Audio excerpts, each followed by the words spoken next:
கோவிந்தன் ஐயா அவர்களை பொறுப்பதற்கும் என்னுடைய ஆசிரியராகிய குருவாகவும் ஆசிரியராகவும் இருக்கின்ற அரசபுரம் ஆனந்தமன்கள் பாண்டு சார் அவரை பொறுப்பதற்கும் 1 கோடி சரணம்.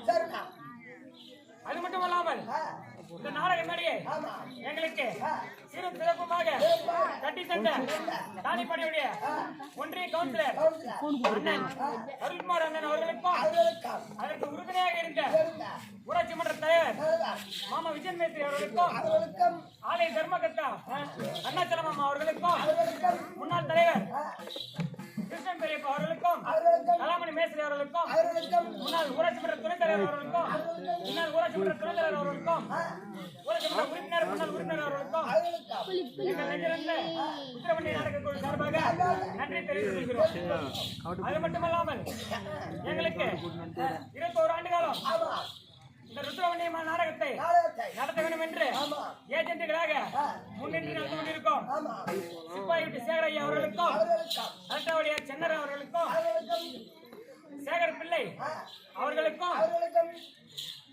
சீனியர் விட்டு சுந்தராஜ் சித்தப்பா அவர்களுக்கும் கோயிலர் விட்டு பச்சைமாமா அவர்களுக்கும் சோழர் விட்டு ஆர்பி ஏழுமலைமாமா அவர்களுக்கும் தெற்கால் தெருவு சாமிநாதன் அவர்களுக்கும் மாவட்ட நீலகண்டன் அவர்களுக்கும் எங்களது ருத்ரவண்டி நாடகக்குழு சார்பாக நன்றி கலந்த வணக்கத்தை தெரிவித்துள்ளோம். அது மட்டுமல்லாமல் நாங்கள் ஒன்று சேர்ந்து நாடகம் நடத்த வேண்டும் என்று சொன்ன உடனே அனைவரும் ஒன்று சேர்ந்து நடத்தலாம் என்று உடன் நடிக்க செய்த சக நடிகர்கள் அனைவருக்கும் நன்றி வணக்கம். அது மட்டுமல்லாமல் இமயமலை வடதிசை தென் பாரிசத்தில் ஜம்பு நதி என்ற நதி உண்டு. அந்த நதிக்கரை வடபாக கரையோரத்தில் பல 100 ஆண்டுகளாக ஜம்புமா முனிவர் வசித்து வருகிறார். ஜம்புமா முனிவருக்கும் என் தாயாகிய அசேந்தி அம்மனுக்கும் யாகத்தினமாக அக்னி சோலை என்று சொல்லக்கூடிய வெள்ளை குதிரை மீது ஏறி அதி வீரந்திர பராக்கிரமம் பொருந்திய வன்னி மகாராஜன் என்று தெரிந்து கொள்ளையா?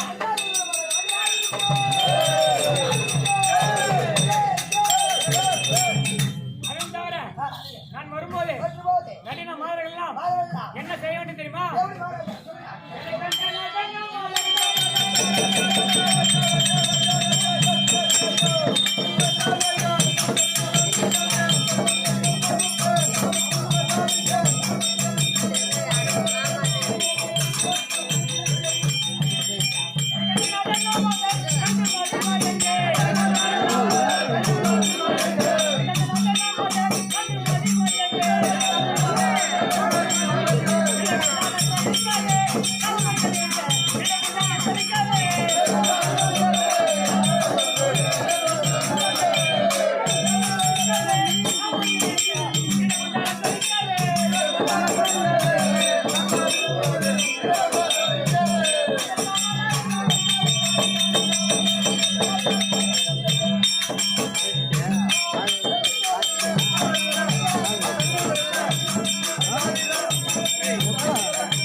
கொடியாகிய புலிக்கொடியை கட்டியும் வன்னி மகாராஜன் வருகிறார் என்று மானிடர்கள் அனைவரும் இருபுறமும் மாவிலை தோரணம் கட்டியும் அலங்கார பந்தல் அமைத்தும் எப்படி வரீர்கள் என்று பார்த்தீர்களா? அதை தவிர நான் வரும்போது மேல வாத்தியங்கள் எப்படி மணிமண்டு தெரியுமா?